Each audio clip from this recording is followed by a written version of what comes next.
The Indian government has had enough of consumer tech platforms tricking users. So, in May this year, Consumer Affairs Minister Prahlad Joshi gathered the country's top internet companies like Make My Trip, Zomato, Ola Electric, Google, and Amazon into a room, and he gave them an ultimatum: conduct self audits to identify and remove dark patterns or face the music. And the deadline was set for September 5th. Now, dark patterns, in case you're wondering, are design tactics that trick users into taking actions that benefit the business more than the user. You can think of them as interface nudges that nudge you a bit too hard. And these tactics run the deepest on the biggest platforms. Take Amazon India's friendly looking at this price button.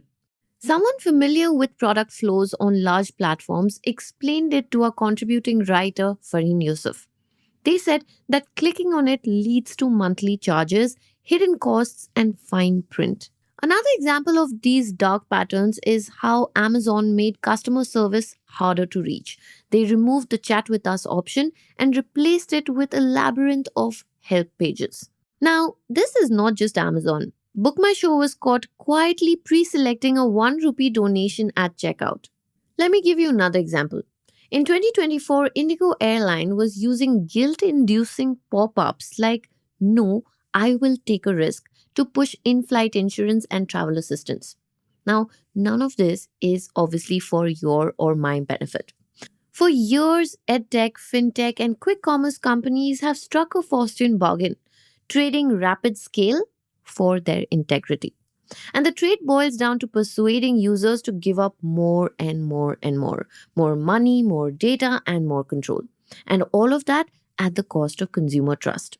The regulator, the Central Consumer Protection Authority, has in fact already issued 11 notices under the 2023 guidelines of the Consumer Protection Act. And the September deadline is only the latest reckoning. Because these aren't one off growth hacks, they are embedded levers that are core to how companies acquire, convert, and retain. And removing them is not a UI tweak, it is an existential threat to their bottom line. Welcome to Daybreak, a business podcast from the Ken. I'm your host Nigdha Sharma, and I don't chase the news cycle.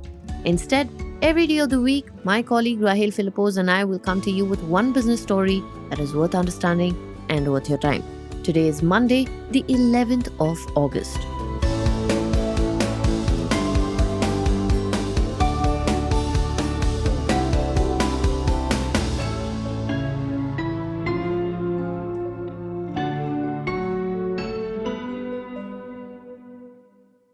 Consumer tech in India is not built for the masses. It is built for the top 10%, and this is according to a recent research report. And even within that group, it is a bare knuckle brawl. Dozens of new companies crowd into the same high intent user base every year, chasing a wallet that isn't nearly growing as fast. Meanwhile, funding has slowed to a trickle, dropping by almost half in FY 2025 from the year before. Achyuta Sharma, the founder of User Research India, told the Ken that in a crowded market like this, consumers are not loyal to any brand. They look for the best offers instead. And companies in turn try to lure them with newer and more deceptive product designs. The battle cry is acquire, convert, and retain.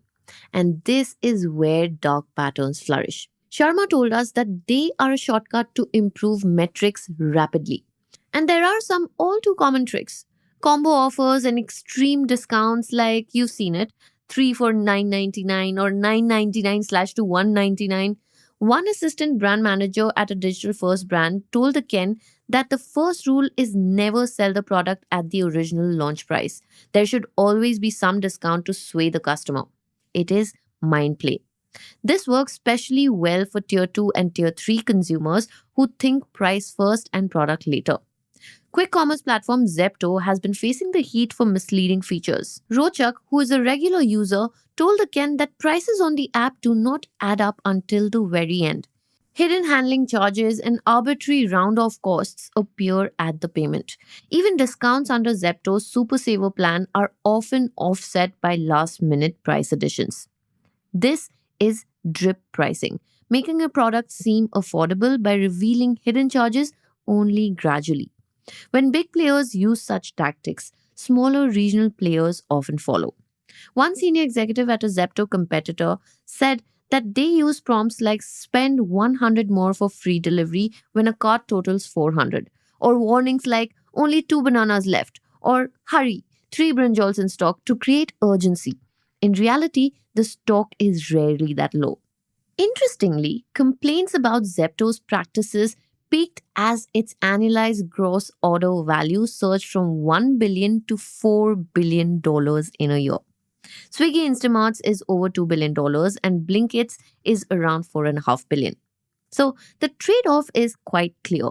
Companies are boosting revenue at the cost of transparency. Average order values have gone up on all three platforms with features like Max Saver, Super Saver, and Value Packs, and pushing the customers towards larger baskets. Swiggy's shareholder letter says that Max Saver gently nudges users towards stock up behavior and adjacent purchase needs. Zomato's letter notes higher margins driven by bigger orders, ad monetization, platform fee, and cost efficiencies. And yet, profitability remains elusive. So, companies are desperate to scale and improve their metrics. And dark patterns seem like the best, if not the only way to do both. Stay tuned for more on this.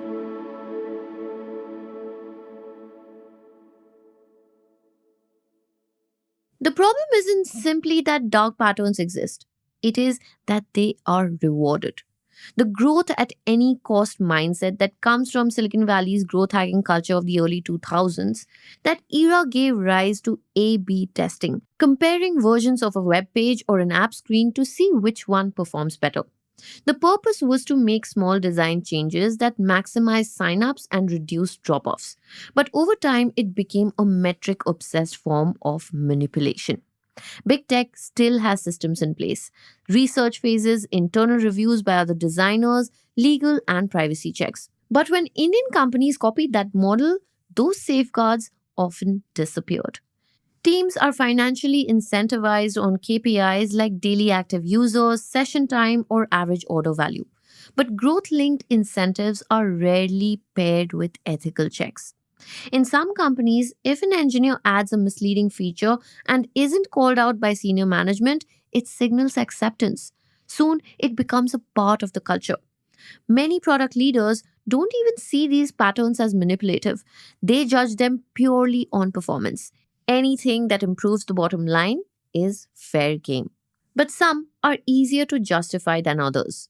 Zepto's Swap and Save suggests cheaper alternatives in your cart, and on the surface, it helps customers save. But in reality, it pushes private labels and serves brand goals. Product decisions are often based on bias testing. Set up to produce results leadership wants, user needs are secondary. With regulators circling, companies may have to fix the problem or hide it better. The September 5th deadline is approaching. Product teams are asking how close they can get to the red line without crossing it. Guardrails exist to protect the business and the user. But when dark patterns become normal, the guardrails start enabling the behavior instead. One example of this is pre-enrolling users in buy now pay later without clear consent. It looks like a convenience, but it can become a debt trap. The government's new diktat is a step forward, but there is no audit framework with clear benchmarks. And without that, companies will shift from obvious traps to subtle nudges that pass unnoticed. And this is a gap between compliance and ethics. Many dark patterns are legal but not ethical, and they operate in a gray zone. And the big players use lobbying power to shape policy. In 2020, e commerce associations, including Amazon representatives, lobbied against clauses banning deep discounts and flash sales, and the government diluted those provisions. In 2023, Amazon India was censured for pre selecting paid Prime subscriptions. By 2024, it still had over 65 million Prime viewers in India. And that could happen again. The current push may collapse into a practical compliance, and businesses will just go on more discreetly. Because the checkout page is still the hottest property on sale.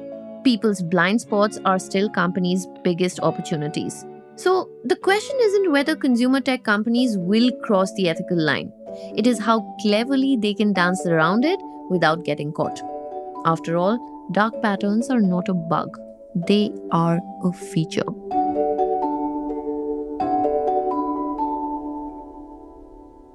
Daybreak is produced from the newsroom of The Ken, India's first subscriber-focused business news platform. What you're listening to is just a small sample of our subscriber-only offerings. A full subscription unlocks daily long-form feature stories, newsletters, and podcast extras.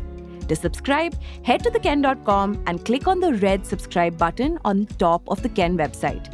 Today's episode was hosted by Snigdha Sharma and edited by Rajiv CN.